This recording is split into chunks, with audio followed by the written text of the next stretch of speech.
ભરૂચમાં પ્રજાપતિ સમાજ ટ્રસ્ટ દ્વારા ધોરણ 10-12 ના વિદ્યાર્થીઓ માટે માર્ગદર્શન સેમિનાર યોજાયો. પ્રજાપતિ સમાજ education and charitable trust Bharuch દ્વારા શિક્ષણ ક્ષેત્રે એક પ્રશંસનીય પહેલ કરવામાં આવી છે. તુલસીધામ વિસ્તારમાં આવેલી નારાયણ વિદ્યા વિહાર શાળા ખાતે તાજેતરમાં ધોરણ 10 અને 12 ના વિદ્યાર્થીઓ માટે ખાસ શૈક્ષણિક માર્ગદર્શન અને મોટિવેશનલ સેમિનારનું આયોજન કરવામાં આવ્યું હતું.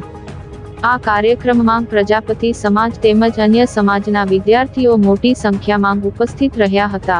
કાર્યક્રમના મુખ્ય વક્તા તરીકે પરિશ્રમ ક્લાસીસ ના સંચાલક અને તેમની નિષ્ણાત ટીમ દ્વારા વિદ્યાર્થીઓને બોર્ડની પરીક્ષાઓમાં સફળતા મેળવવા માટેના ગુરુમંત્રો આપવામાં આવ્યા હતા.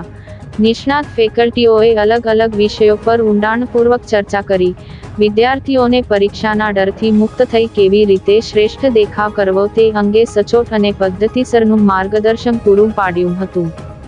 વિદ્યાર્થીઓના ઉજ્જવળ ભવિષ્ય માટે આયોજિત આ સેમિનારમાં મોટિવેશનલ સ્પીચ દ્વારા તેમનો આત્મવિશ્વાસ વધારવાનો પ્રયાસ કરવામાં આવ્યો હતો.